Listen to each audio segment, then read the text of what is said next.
Coming to you straight from the Rio Grande and beyond, broadcasting to the four corners of the globe. So grab your seat, your coffee, or your sundowner. Okay, everybody, here we go. On point, as always.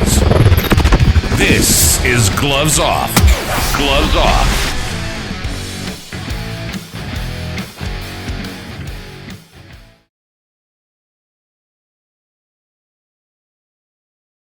So when I was working on Selena, the series for Netflix, to play the role of Abraham Quintanilla, I put on a specific amount of weight, which I was fine doing, but also realizing it could be difficult to get that weight off. I got back into my physical regimen with James Leha, but I was still having trouble with just those last amounts. And that's when I got to meet Arturo from Laredo Medical Weight Loss Clinic. And just the products that he gave me kind of put me over the edge. I feel great about myself.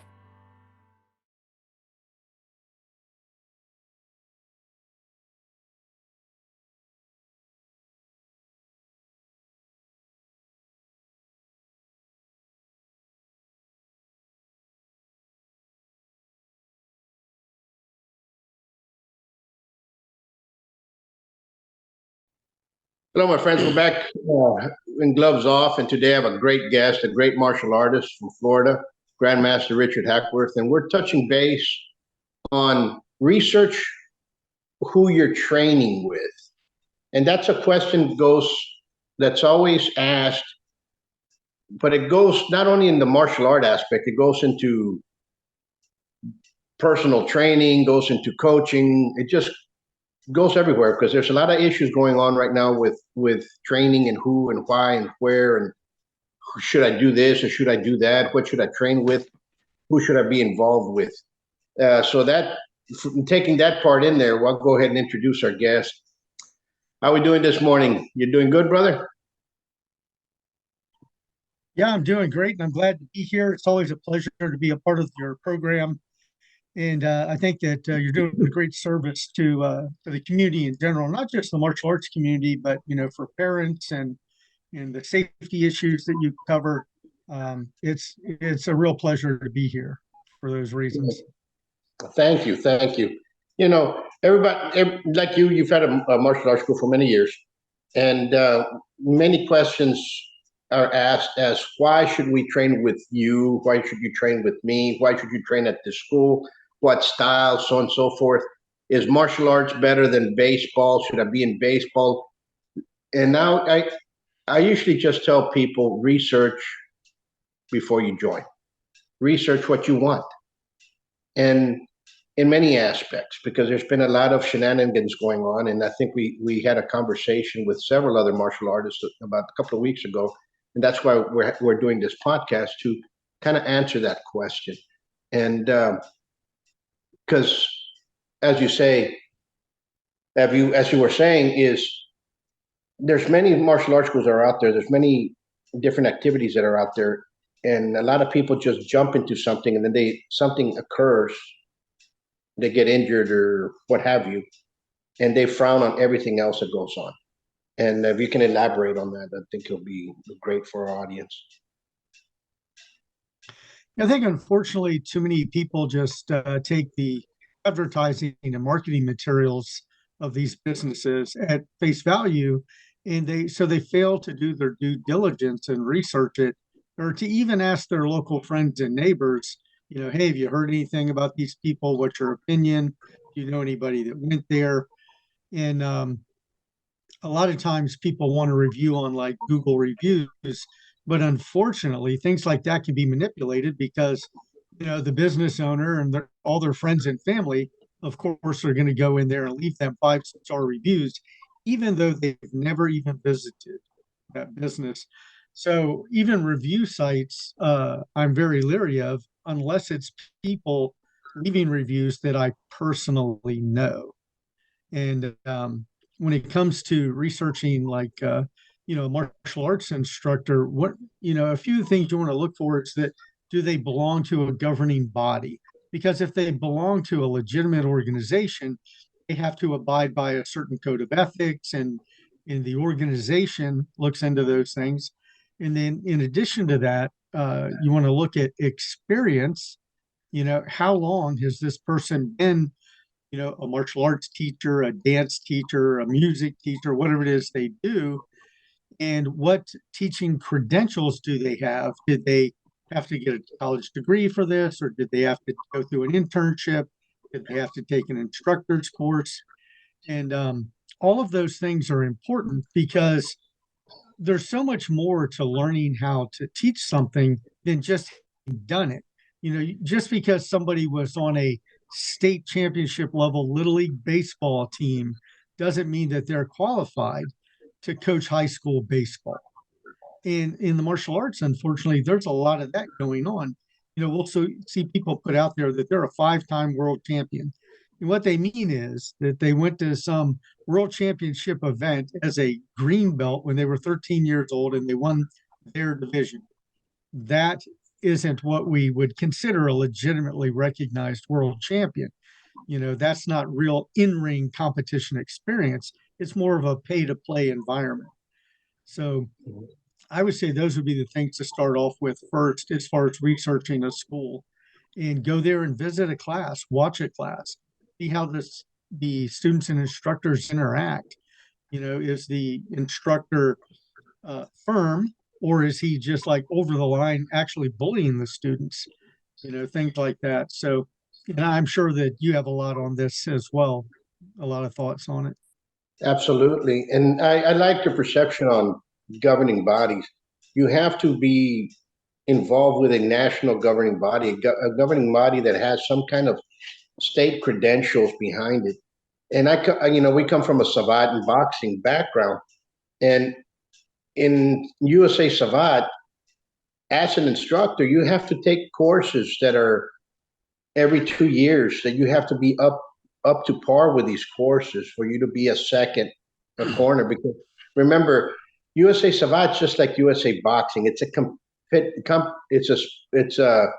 combative sport environment. So you have to understand the legalities and the rules of the ring and how to take somebody up there and what needs to happen. It's not really teaching you as the art as per se, like in karate or something like that. It's more of how you deal with the sport in general. And issues like that develop. You can't have any pros working out with amateurs, and yet you see a lot of clubs. You have the 13-year-old working out with the pro, and all of a sudden they go spar, and all of a sudden the 13-year-old gets hurt, and you don't have no insurance coverage. There's a lot of that type of issues going on with a lot of clubs out there. In the state of Texas, and I'm going to speak of the state of Texas. I can't speak with any of the other states, it may vary. But both USA Boxing and USA Savate, you have to be 8 years old to join. And not only do you have to be 8 years old, you can't compete within the first 3 months, period. So that means that you have to, as soon as a person comes in, a member comes in, they have to sign up and become a member of those organizations. Why? Because they cover their insurances. I see a lot of clubs get into trouble. Well, they have a bunch of kids working out and none of them are members, and if something happens and all of a sudden, bingo, you have a problem. That occurs. So with that being said, understand the national governing bodies. What are the national governing bodies or of the martial art that you're covering? Because there's a lot of shenanigans in the martial arts of people all of a sudden learned it because they learned it from a ninja master that jumped off the tree, that landed in their backyard, and all of a sudden taught them the whole secrets. And all of a sudden now they're out there running around teaching whatever. And people really have to research. If you have a school, a gym that's been around for over a decade, going on 2 decades, going on 3 decades, that's an established institute. You should be looking at issues. I'm going to take my child there, even if it's that extra 3 miles more. I'm going to take them to that place instead of the one that just opened up down the street, which more likely is not going to be around within the next 2 years. So ask questions, find out, research. How can I put it? Your reputation goes with you everywhere you go. So the way the coach is, the way the instructor is, the students of that institute are what's going to drive the reputation of that institute. If you have a bunch of, all of a sudden you have a bunch of gangbanging kids running around town, well, you're not really doing that much. You're more of a nuisance than you are a positive venture for a community, right? And so parents need to understand what it is. Unfortunately, martial arts it's a fad driven element. Okay, in the '80s, everybody the ninja movies came out. All the instructors became ninjas. In the mid 1900, all the the air kickboxing came of age. Everybody became an air kickbox instructor. There were fads. Now MMA is around, so everybody that was a traditional stylist somewhere or another is now an MMA instructor. Is that good or is that bad? I can take it as both. Because once you start going into the elements of combative sports, and I'm talking about combative sports, I'm not talking about a point karate system, I'm talking about you're going in there and you're actually trying to knock somebody's head off, like boxing, boxe française savate, Thai boxing, MMA, and you're pretending something that's there and you take somebody out there, you're going to get somebody hurt. So you have to research who you're taking that with. And you're right. You have to see where the bullies are at, like you said. Look at the instructor, look at the students, see how he's training, see what it's for. And as an instructor, also be honest with yourself. I haven't taken anybody into a solid ring the last 10 years because of my own choice. It's too much of a hindrance to do that. It's too much time consuming. And basically, you get discouraged when you have a lot of athletes that don't show up to weigh in after you've been preparing them for a year, and all of a sudden the girlfriend tells them, "I'm going to leave you if you go fight." So, with that sense, people want to compete. They come to me. I tell them, you know what? These two boxing coaches over here are taking, and they're doing a phenomenal job. Please go with them. So you have to be honest with yourself. Be honest with the people coming in. I guess that's my 2 cents. Well, I think that when you mentioned like the insurance and the competition, it reminds me that that's one of the things that you're going to find with a qualified, seasoned instructor because of their experience, that it's a much safer training environment because they know what to look for. They know how to prevent problems by using appropriate gear, making sure somebody's done the appropriate training before they're doing the sparring or the competing. And an interesting statistic that came out of the insurance industry was that as far as activities go, martial arts competition is relatively safe when you're with a sanctioning governing body because you have to abide by certain rules, you have to wear certain safety equipment. And when you do that, it's a much safer environment. So, what they found was that martial arts competition was safer than little league soccer, that there were more hospitalizations, more injuries in little league soccer than there was in children's competitive martial arts or karate. And I think that says a lot about how far these organizations are going to try to ensure the safety of the competitors uh, out of their concern for the competitors and from a legal standpoint, because if somebody gets hurt, now all of a sudden you're going to hear those five famous words if you're the promoter. Will the defendant please rise? Because if you can't prove that you were providing a safe environment, that you had qualified judges and certified referees, then yes, there's a problem. And that's why belonging to an established school as part of a legitimate governing body is at the top of the list, because those schools are obviously going to have the most seasoned instructors who have been competitors themselves, when they were that age, who have gone through the entire process that we call like from warrior to scholar, where they've experienced the battlefield experience, as we say, in the ring. and then they take that experience and they pass it on to the people under them, under their mentorship, to provide the safest training environment in the safest competition. And it should be that way. So, if you think you're going to save a few dollars by going to some fly by night, 30-year-old Soki die, and that's the other thing we see, so many inflated ranks. I see guys that, I was a black belt 5 years before they were born, and they're claiming ranks higher than me. And it's just insane. That's why you have to, like I said, I really believe that experience beats theory any day of the week. So look for a seasoned instructor, look for one that's part of a national governing body and has their own experience as a competitor as well, if competition is something you want to do. Absolutely. And you mentioned one thing, it's about the gear and the safety and the regulations. We live in a world where everybody wants that microwavable experience, and they want to become champions without going into the actual arena. They want to become the Golden Glove champion without ever even going into the Golden Gloves. And it's very interesting to see because under the auspice of USA Savat, Savat has two distinct sports. One is a kind of a cane fencing known as la canne de combat. And of course, Savat Boxe Française, which you see some pictures in the background of the actual kickboxing element, the pugilistic aspect of it. Both of them have their regulations. Both of them have the rules. Both of them have their training.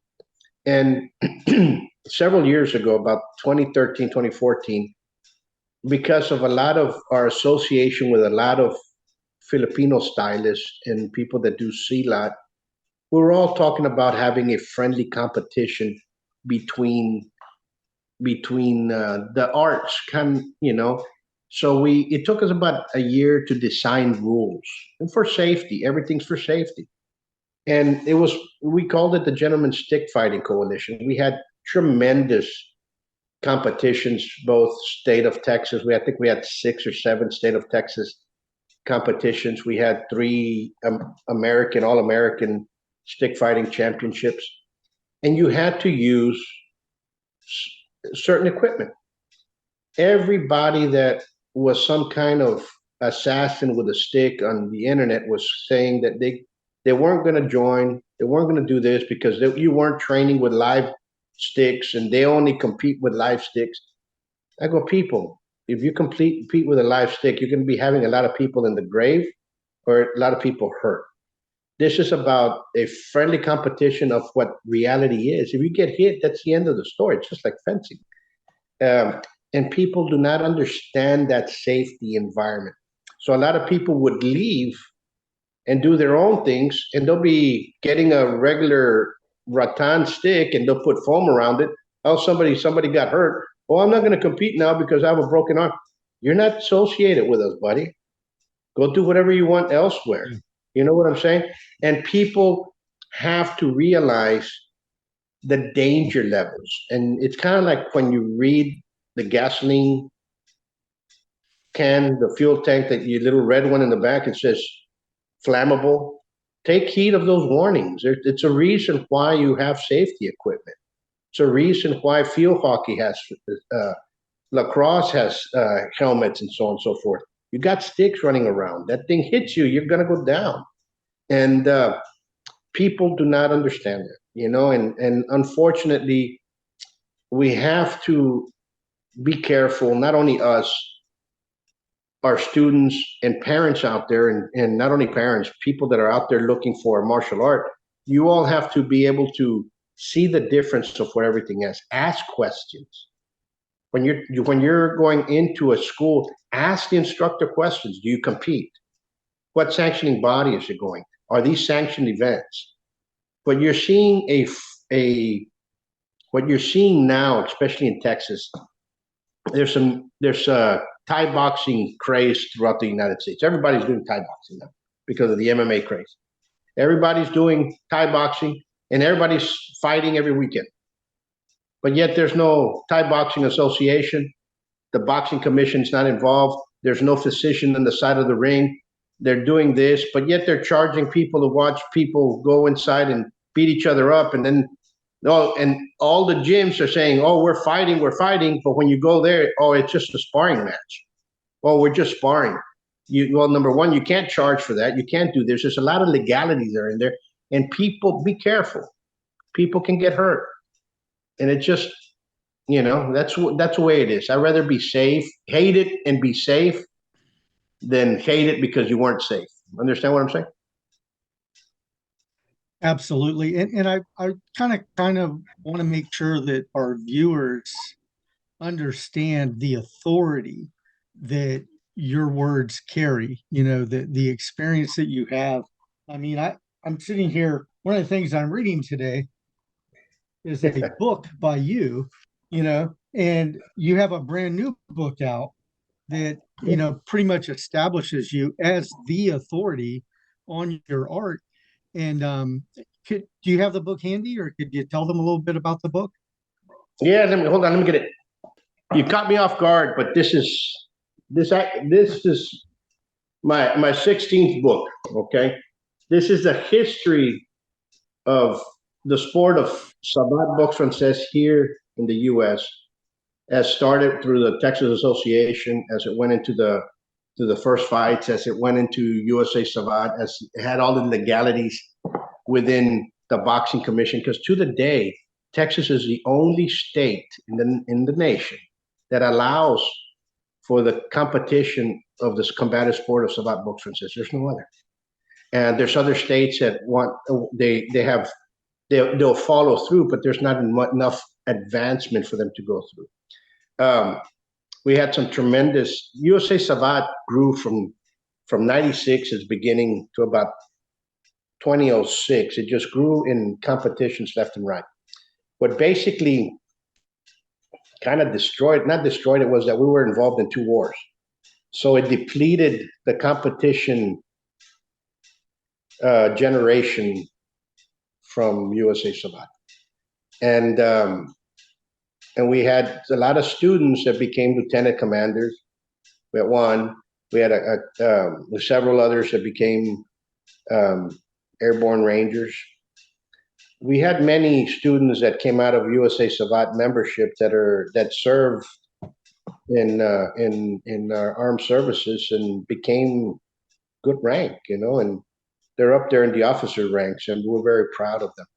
But and as USA Sabat developed, because USA Sabat is a nonprofit entity, there's a lot of other committees that developed from it. One was the World Pugilist Hall of Fame, where we kind of historically want to preserve not only the icons of Sabat, but the icons of all the other martial arts. And that's a beautiful event that we have in November.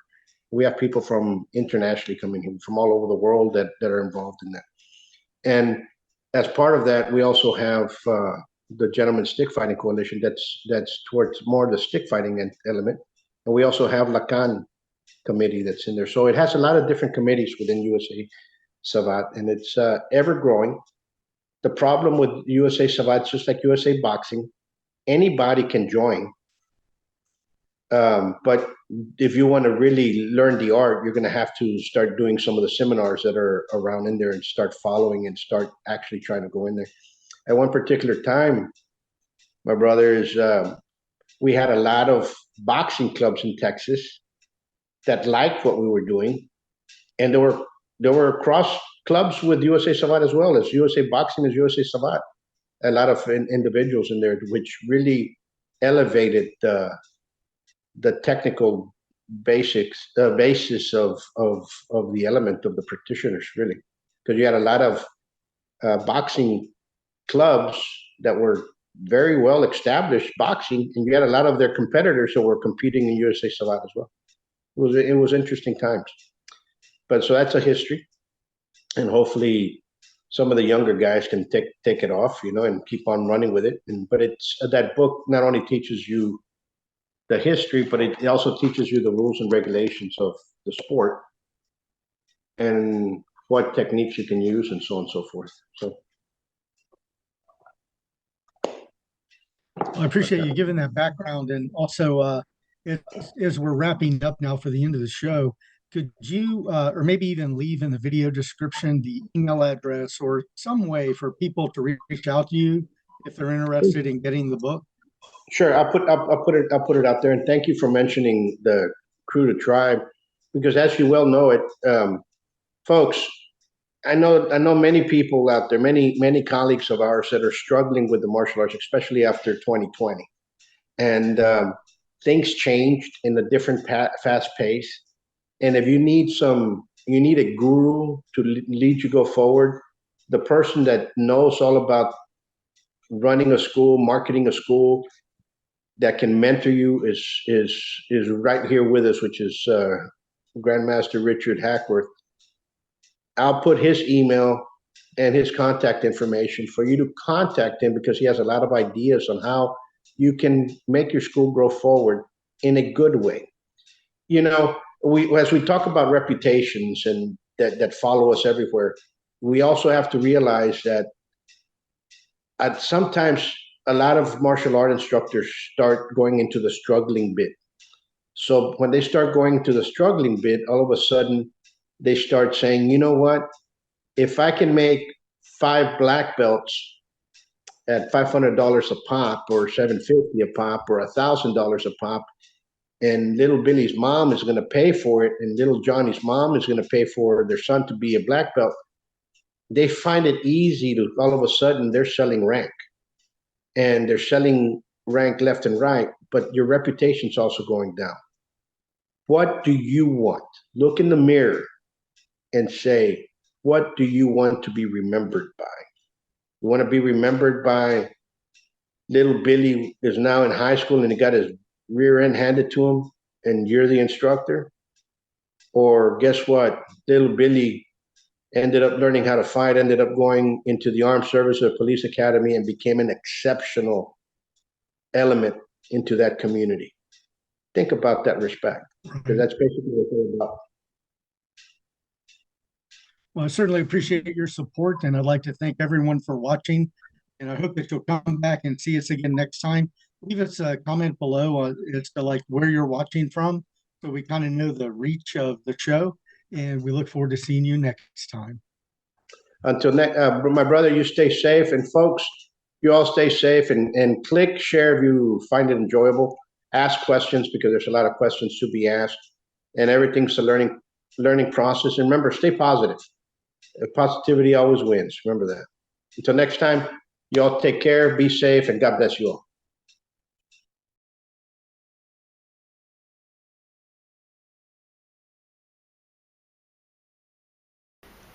One of the reasons I joined Buitron Academy here and enrolled my son is the legitimacy of the school. No tenemos palabras maravillosas, sinceramente no tenemos ninguna palabra negativa, estamos totalmente agradecidos. Lo único que yo podría decir como madre es que se animen completamente a venir a traer a sus hijos aquí a la academia. Totalmente es una experiencia muy bonita. Overall, the academy is I've had a great experience with it, and I would encourage anyone who would want to become a better version of themselves to join.